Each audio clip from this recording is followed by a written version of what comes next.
Na alipotuumba, Biblia inasema kwamba alituumba kwa mfano wake. Nilizungumza tangu siku ya kwanza na ya pili, nitarudia tena. Anaposema tumfanye mtu kwa mfano wetu, wakatawale dunia na vitu vyote vilivyomo. Mungu ni roho na sisi ni roho.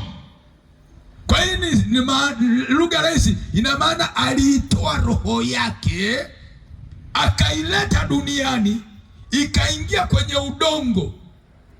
Ndio maana halisi hiyo. Kwa lugha rahisi, wewe unafanana na Mungu kwa sababu Mungu ni roho na sisi ni roho. Tulikuja duniani ili tutawale dunia kwa sababu ametumba kwa mfano wake. Na Mungu sisi ametuheshimu mno. Ndio maana malaika wanaona wivu mno. Shetani aliona wivu mno, na alipofukuzwa kule breki ya kwanza kwenye bustani ya Eden, kumtoa mwanadamu kwenye mahusiano na Mungu. Na kwa sababu alitumba kwa sura yake. Sura ya Mungu ni ipi? Sura ya Mungu ni utakatifu. Sisi tuliumbwa tukiwa watakatifu, tukiwa safi, hatukuwa na mawaa. Lakini baada ya kosa la Adamu, ule utakatifu ukawa umeondoka, ile hali ya uungu ikawa imeondoka. Mambo matatu yalitokea baada ya anguko la Adamu. Jambo la kwanza ni kifo cha kiroho, kutokuwa na connection na Mungu tena, kutokuwa na mawasiliano na Mungu tena. Mwanadamu alikufa rohoni, ule utu wa ndani ulikuwa umepoteza network. Jambo la pili, magonjwa yakaingia.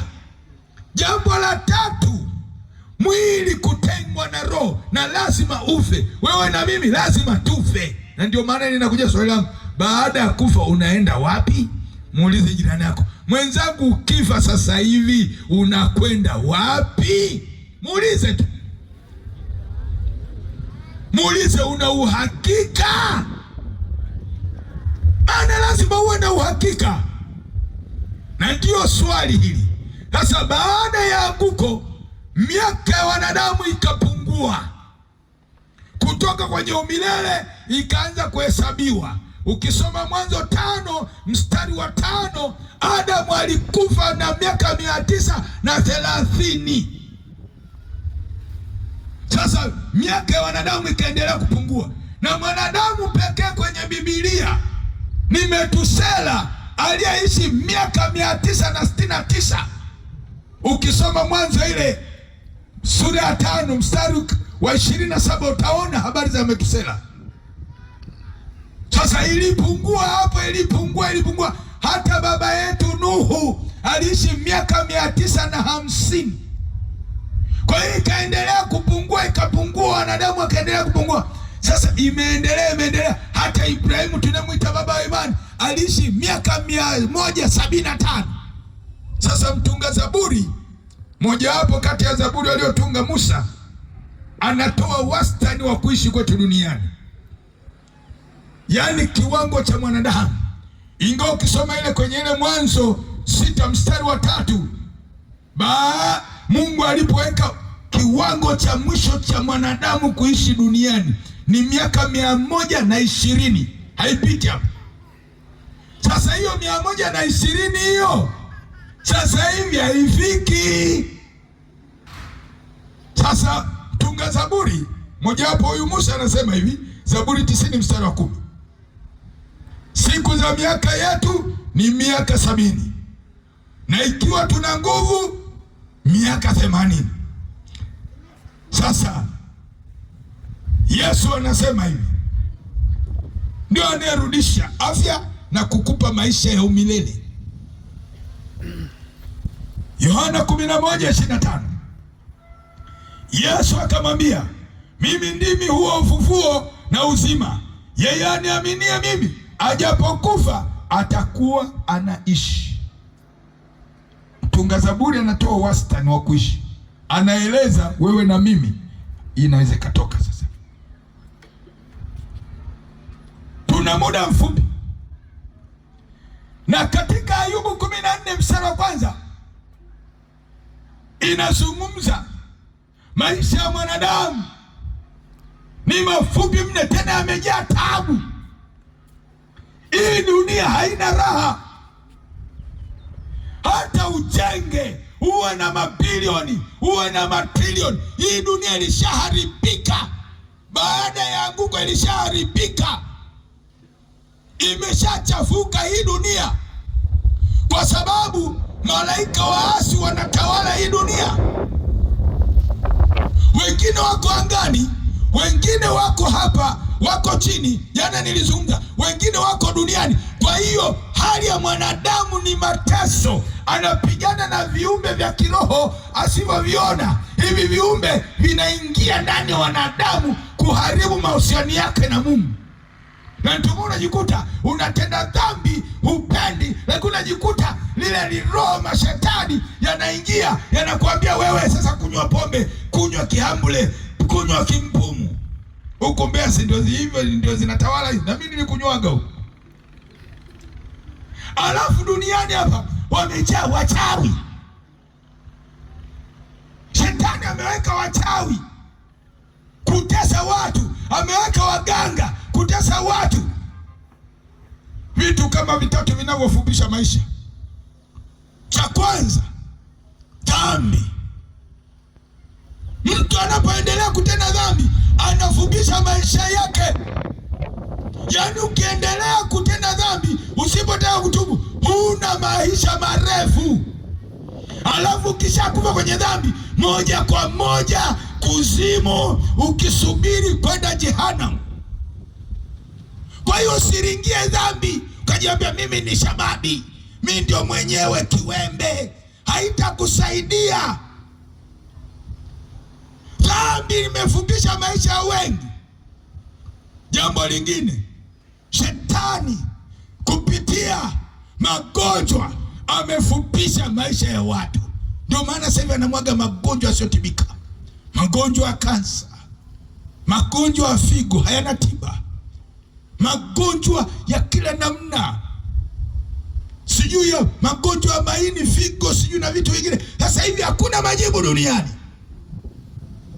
Hizo zote ni kazi za shetani. Baada ya dunia kuharibika hii, amefupisha maisha ya watu.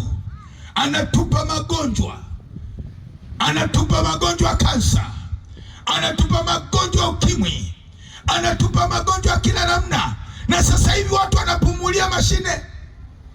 Sasa hivi figo hamna tiba, labda itolewe alafu wekewe ingine. Sasa hivi kila wiki mtu ambaye ana tatizo la figo lazima akafanyiwe, akaoshwe hospitali. Wale wenye matatizo ya figo wanajua, ina maana uhai uko kwenye mashine. Akiacha kwenda kufanyiwa dialysis tayari mtu umekesha marehemu. Yaani wewe unaishi kwa mashine. Ndio hali ya dunia. Dunia haina majibu. Dunia imeshaharibika. Dunia sio ya kuringia dunia. Dunia imeshachafuka. Dunia imechanganyikiwa. Sio mahali pa umilele hapa. Hapa sio petu.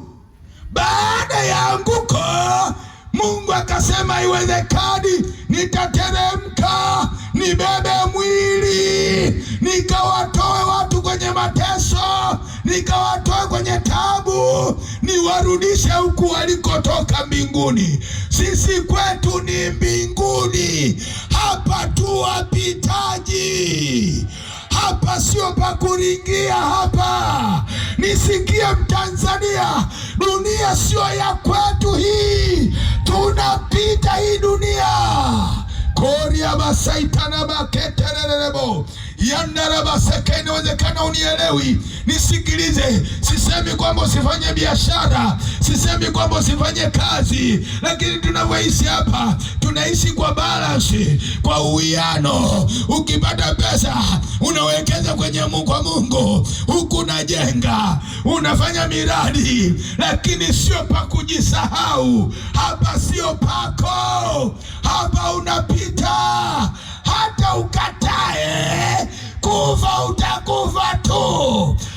utakufa kufaje? Muulize jirani yako, utakufa kufaje? Sasa nikizungumza haya kufa watu wanaogopa.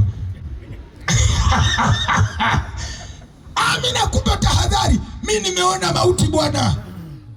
Sizungumzi kwa nadharia. Kuokoka kwangu mimi nilikufa bwana. Pale chuo cha maafisa magereza pale. Mauti naielewa. Kifo nakielewa. Kwa sababu kilinitokea. Na ndio maana siwezi kucheza na dhambi.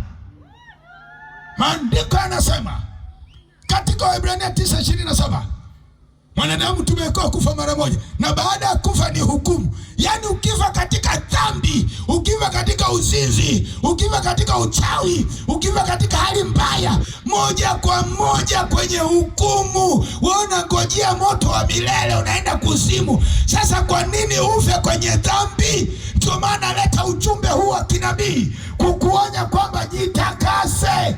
Jitakase, hapa sio pako. Mwambie jirani yako, hapa sio pako wewe.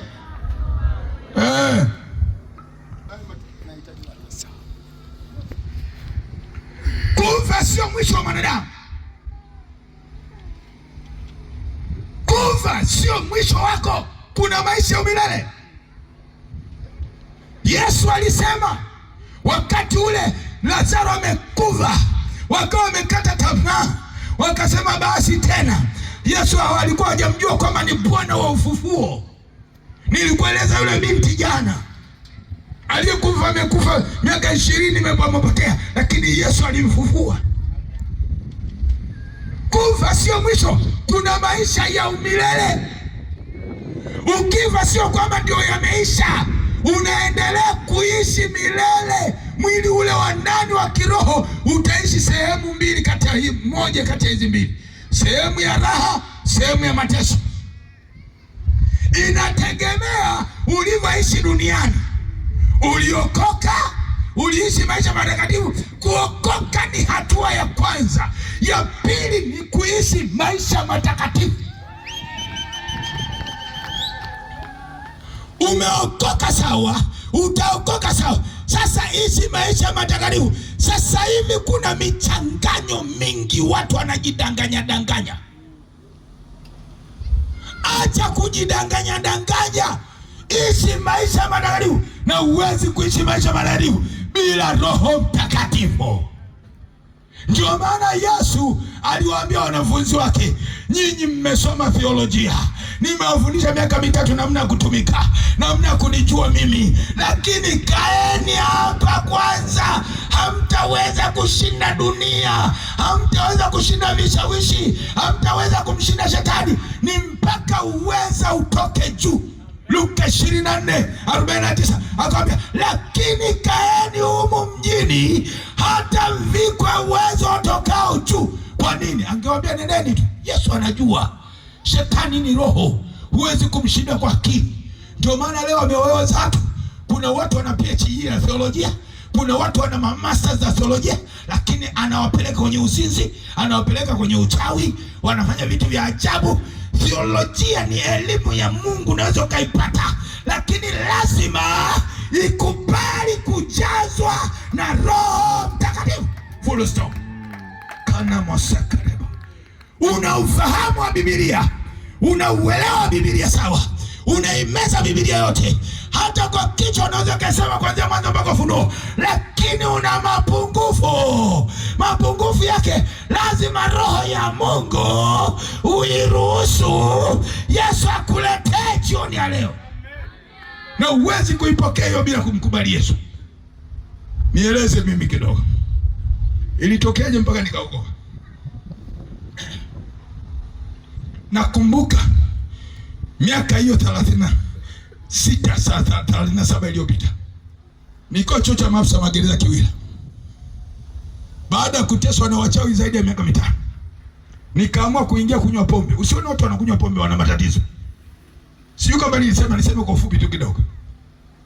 Nikaamua kuingia kunywa pombe na kutumia vileo vyote unavyovijua, madawa ya kulevya yote unayojua, bangi, heroin. Wakati huo hii unga ulikuwa bado ilikuwa ni kama punje za mtama. haya madawa kulevya. Wale wazee wa zamani wanajua. Ilikuwa sio unga. Unga umeanza kusagwa karibuni. Ilikuwa ni punje. Kwa hiyo mtu anaweza kakaa na bia moja pale akakata kapunje kadogo akatumbukiza, unakuta yuko chaka. Ndio tulikuwa tunatumia. Lakini pamoja na madawa hayakunisaidia. Nilikuwa nimesema sasa ninywe pombe nikirudi wachawi wasinipige. Huwezi kuzuia shetani wachawi kwa kunywa pombe. Matatizo hayaondoki kwa kunywa pombe. Matatizo yanaondoka kwa kumwamini Yesu na kutubu dhambi. Najua mkoba. Unakunywa pombe unafikiri matatizo yataondoka. Hayaondoki. Mmekunywa pombe kesho mlima kama kawaida. Nikasema ninywe pombe. Ninakumbuka nafupisha kidogo. Taelezea kidogo. Siku tumeenda baa. Kuanzia saa 2 asubuhi. Tukaanza kunywa. Kutoka pale chuo cha maafisa magereza pale. Pembeni kidogo. Basi tumekunywa. Kila nikinywa na kunywa kama maji. Na sio kawaida. Unajua Yesu ni bingwa. Yesu hakushindwa kukubadilisha wewe. Yaani nakunywa bia. Wakati tunaagiza bia kutoka Malawi ndio tunategemea wale wazee wa zamani wanajua. Viwanda vya Tanzania vilikuwa vikizi aje. Kwa hiyo watu waambia tunachukua bia kutoka wapi? Malawi, Kazibeg. Wanajua wale wanywaji. Basi tu nimejaza pale. Kila nikinywa maji, yani nikinywa silewi na kunywa kama maji. Nimeendelea hivyo kama saa nzima. Nikamwambia wenzangu, jamani leo mbona silewi? Kwa sababu ilikuwa nikinywa kidogo tu kinywa kama kichwa kama cha panzi. Makelele mengi. Wale wanajua hiyo vitu. Unajua kilichotokea? Wakati naendelea kuja nikasema hapa nizunguke nyuma, si huku migomba mingi, nikazunguka nyuma nikavuta bangi. Vijana mnevuta bangi acheni. Kama unavuta bangi acha haija kusaidia. Nikavuta kwenda nikaona kwa mbali kidogo kama kule. Nikarudi mbele nikachukua kachembe kamoja, ilikuwa huwezi kuweka kidonge kichembe cha mtama kile kizima. Unakufa. Mimi nikatumbukiza chote nikasema hapa ni leo.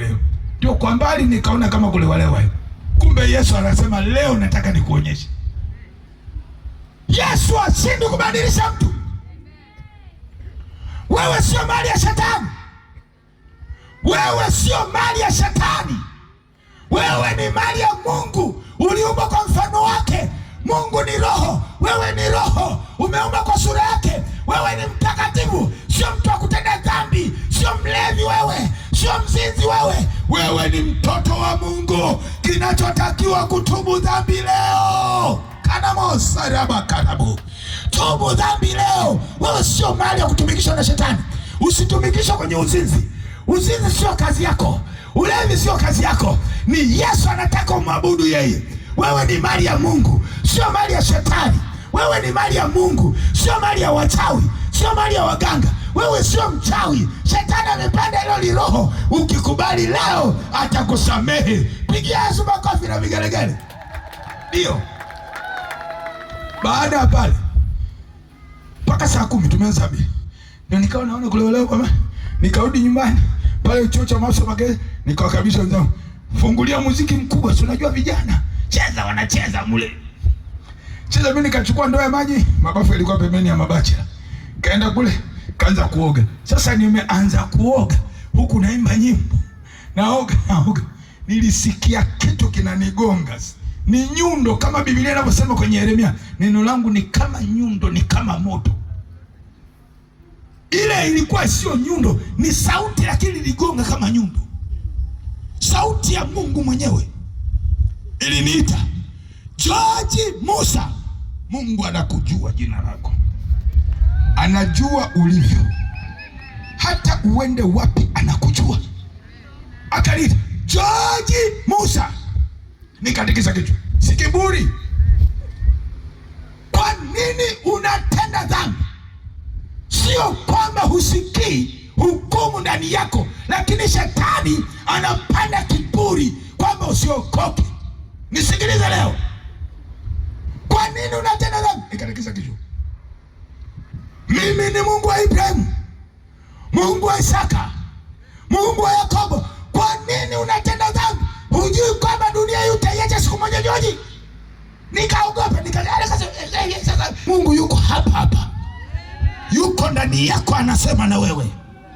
Tabia unazozifanya anazijua, ulevi, uzinzi anajua, uchawi anajua, na anasema kupitia dhamiri yako, acha kiburi na jeuri, kubali kutubu dhambi na kuokoka. Nikaangalia mle, sioni, nikaendelea. Sasa mara ya pili, na mapombe yangu bado kidogo, mara ya pili karudia kwa ukali zaidi, yaani ikawa kama ananigonga kwenye moyo.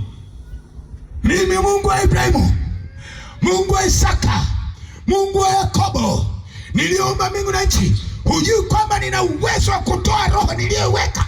Uwezo ukashindana na mauti. Ndio pale nikafahamu, haya, pombe zote nikatoka. Nikasema, Mungu, mbona onekani yupo hapa? Yuko hapa, yupo. Mimi ananitumia kama spika, anasema na wewe utubu. Mara ya tatu ikarudia ile sauti, ikasema, sasa George, nitakuonyesha nina uwezo wa kutoa roho niliyeiweka.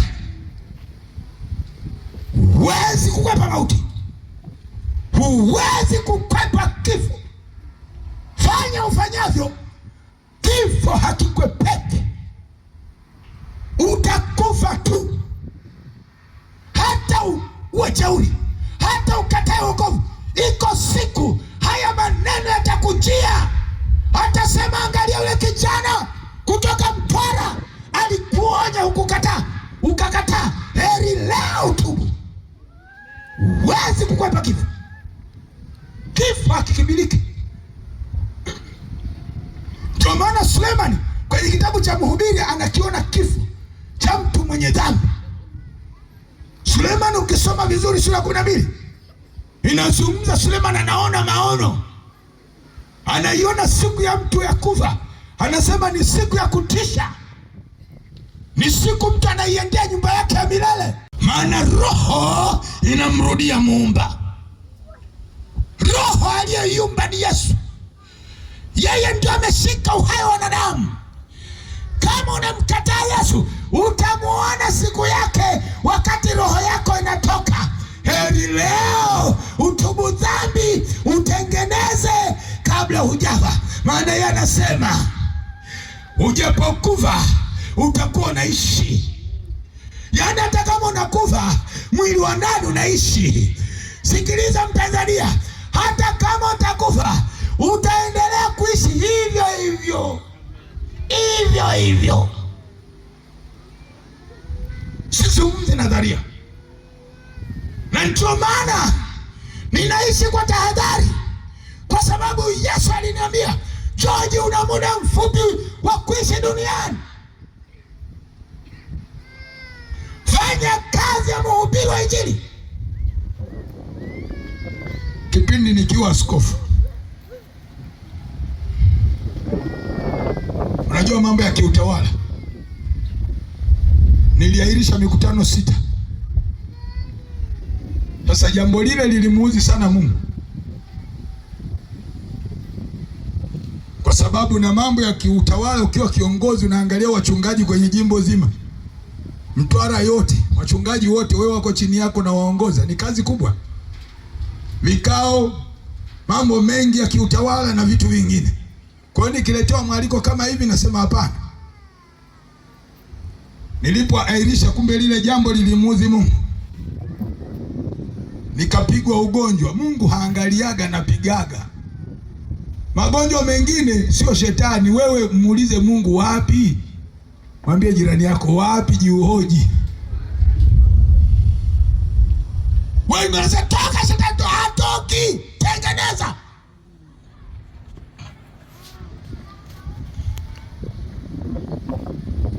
Mungu haangalii kwamba mimi ni askofu, hakuangalia hiyo. Unapokosea anapiga, ukikosea anakupiga tu. Mimi na askofu wangu nilipigwa, na uchungaji wangu na kupigwa. Ndio maana Mungu yuko kinyume na dhambi. Kama unajijua umetenda dhambi, usijifariji. Utakufa kifo kibaya. Afadhali leo utubu hapa, acha kuona aibu kutengeneza na Mungu. Tengeneza, muda wako ni mfupi. Sikutishi na kueleza ukweli. Yamkini umetaka injili ya laini kimi, Mungu ameniambia nimekutoa huko useme kweli, uliandae kanisa, muda wangu wa kurudi ni mchache. Piga ugonjwa, kapiga damu, halisha damu, nikamficha mkaa. Enda hospitali ya kwanza, kipima haoni kitu. Nikajichunguza, mafungu ya 10 natoa. Dhambi zingine sijui hakuna. Lakini kumbe kuto kufanya kazi tu, pigwa. Na ndio maana Biblia inasema amelaaniwa fanya kazi ya Mungu kwa ulegevu.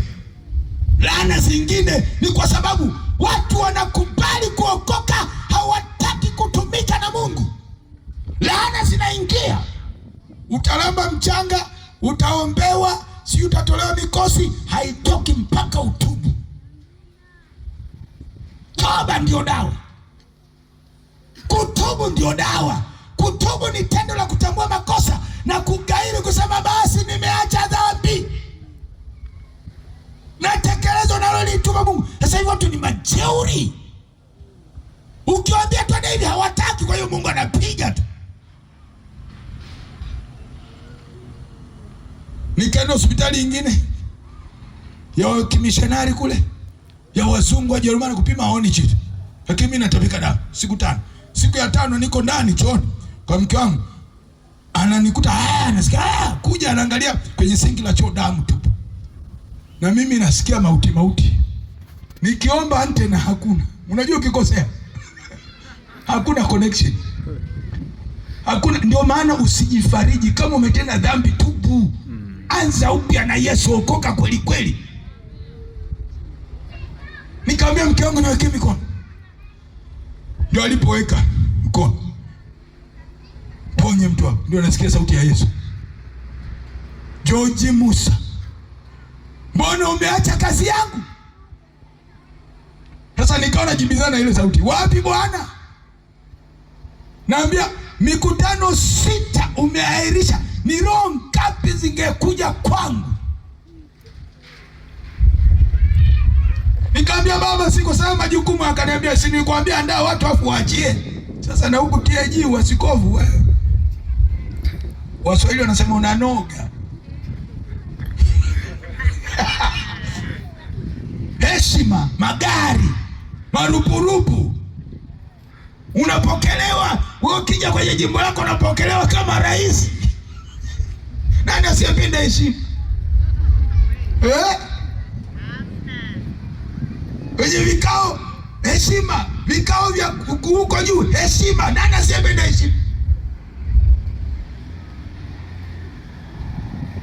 Akaniambia sasa, kwa sababu umeacha, mingine ni ya kwangu mimi na Mungu wangu. Sikwambii nimekupiga. Ukitaka kupona, acha waskofu, nenda mitaani kahubiri, nenda huko. Mchezo wewe? Yesu sio mchezo. Mwambie jirani yako, Yesu sio mchezo. Yes.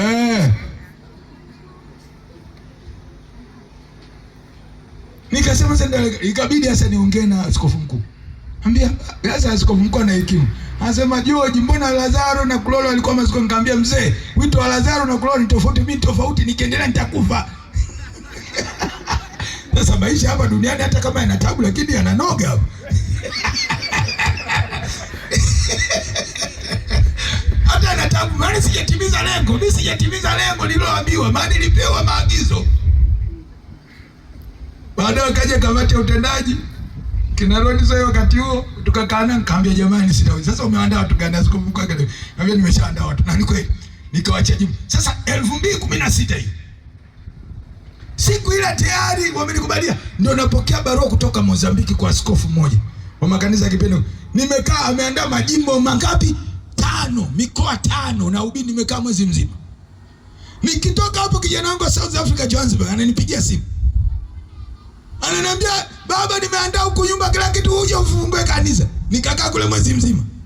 Nikiwa kule napigiwa, natumiwa email na askofu wa Assemblies of God Burundi. Burundi. Nimekaa mwezi. Sasa tangu 2016 mimi kukaa kwangu nyumbani kwangu ni wiki moja siku 5. Hapa nilipokuja nilikuwa nimekaa siku 3 tu. Nimetoka Uganda nimekaa mwezi mzima. Kwa nini mimi sitaki kukaa na mke wangu na familia yangu? Unajua nilichoambiwa? Nina muda mfupi wa kuishi duniani. Nifanye kazi, nitimilize kazi. Kwa hiyo unapoishi hapa, ishi kwa tahadhari. Kwa maana mtunga Zaburi alitafakari. Akasema miaka yetu ya kuishi ni miaka 70, kama tuna nguvu 80. Sasa hivi ni miaka inaenda 64. Na miaka 64. Sasa iliyobakia nimemwambia Mungu nifikishe hata 90 tu kidogo. Mchezo. Maana ukitoa 64 sasa hivi naingia 64. Imebakia mingapi kwenye 70? Imebakia 6. Haya bonus ile 16 ni midogo. Sasa mimi nawaambia niongezee angalau 95. Unapofanya kazi usifanye kama kuku anakula baoni mbele. Fanya tathmini. Una miaka mingapi? Muulize jirani yako una miaka mingapi? Inawezekana wengine na siku 5 tu zimebaki hapo. Wewe unafikiri utafikisha kama mimi? Hii ni neema. Ishini kwa tahadhari. Hapa sio petu. Tujiandae kurudi nyumbani kwetu mbinguni. Jiandae. Dunia haina majibu. Dunia imeharibika. Wafalme wamechanganyikiwa. Magonjwa ndio hayo. Uchumi wa dunia unayumba. Watu wamechanganyikiwa, hawana majibu. Jibu liko kwa Bwana Yesu peke yake.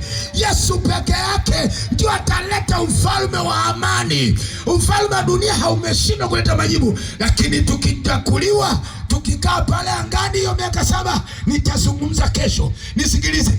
Kuna harusi ya mwana kondoo. Usikose hiyo harusi ya mwana kondoo. Na muda wowote tutapaa kwenda pale kwenye harusi ya mwana kondoo. Wakati hapa duniani ni miaka 7 ya dhiki. Na muda umebakia mdogo sana, sekunde.